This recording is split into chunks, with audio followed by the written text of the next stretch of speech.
read a piece recently about people that travel to Turkey for hair Oh, implants, yeah. right? And I'm a guy that's thinning up Potential top, right? candidates. So I go to Turkey, my wife would kill me for actually even thinking about it, but going and getting hair plugs, Right. right? I come home and I have some reaction, whether it's a Right. allergic reaction, what have you. Yeah. What would typically happen at my primary physician if I were to tell them that Well, first of under all, my U.S. based healthcare and health insurance yeah. policy?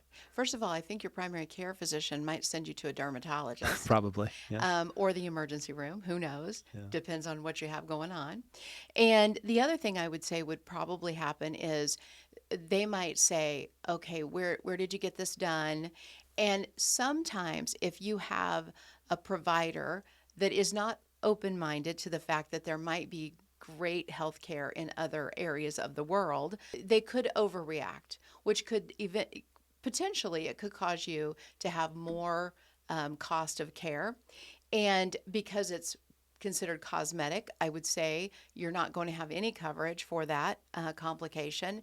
And so now what are you going to do? So now anything that you would have done in the US with regard to that complication is going to come out of pocket. And that is an unknown number. Right, you have no idea what that cost would be, and so lots of concern for that. Sure. And more than likely, that specialist.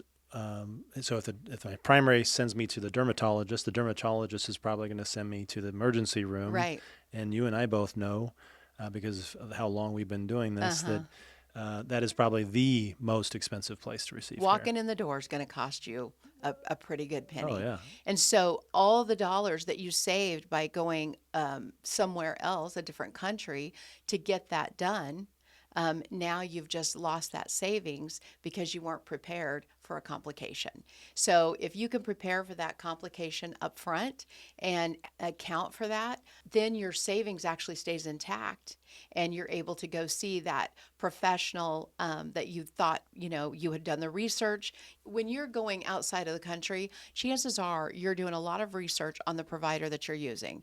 You're checking to see, their star ratings. Let's start with that, right? And you're going to go to their social media. You're going to read what other people are saying about them. You're going to check their credentials, all of those kinds of things. And so you've done all of the work, and this person's, very well respected, written lots of articles, very well known, but even they can't account for a potential complication.